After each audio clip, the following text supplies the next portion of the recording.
Shqiptarët në Maqedoni, jeta e tyre në mjediset rurale dhe urbane. Kjo ishte tema e konferencës së 7 shkencore në organizim nga Shoqata Akademike e Shqiptarëve për Shkencë dhe Art. Në këtë konferencë është trajtuar tema dhe mënyra e jetesës së shqiptarëve në mjediset rurale dhe urbane, por kësaj radhe në aspektin shkencor. Organizatorët janë shprehur se krahas identitetit me rëndësi është që të flitet edhe për jetën e shqiptarëve, duke përfshirë aspektin infrastrukturor, kaosin urban, mosdenoncimin e korrupsionit dhe kështu me radhë.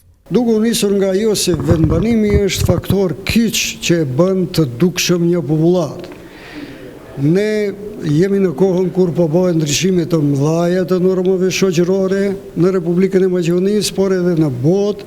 Dhe natyrisht vendbanimet shqiptare kanë ndryshuar, janë rrit, janë zhvilluar, mirë po fatkeqësisht në momentin në të cilën jetojmë, në kohën në të cilën jetojmë, kemi edhe shpopullim, kemi edhe probleme të trafikut, kemi probleme të paplotësuara të bashkësisë, domethënë për ujë, për parkingje, për oaza të gjelbërta. Në shoqëri gjithashtu janë shtrënguar normat shoqërore, duke u nisur nga ajo se korrupsioni ja bën një veçori, ashtu të thënë një veti që njerëzit e pranojnë lehtë, kurse në botën e jashtme ajo është një krim, domethënë është një situatë ku e gjithë shoqëria mobilizohet ta lufton.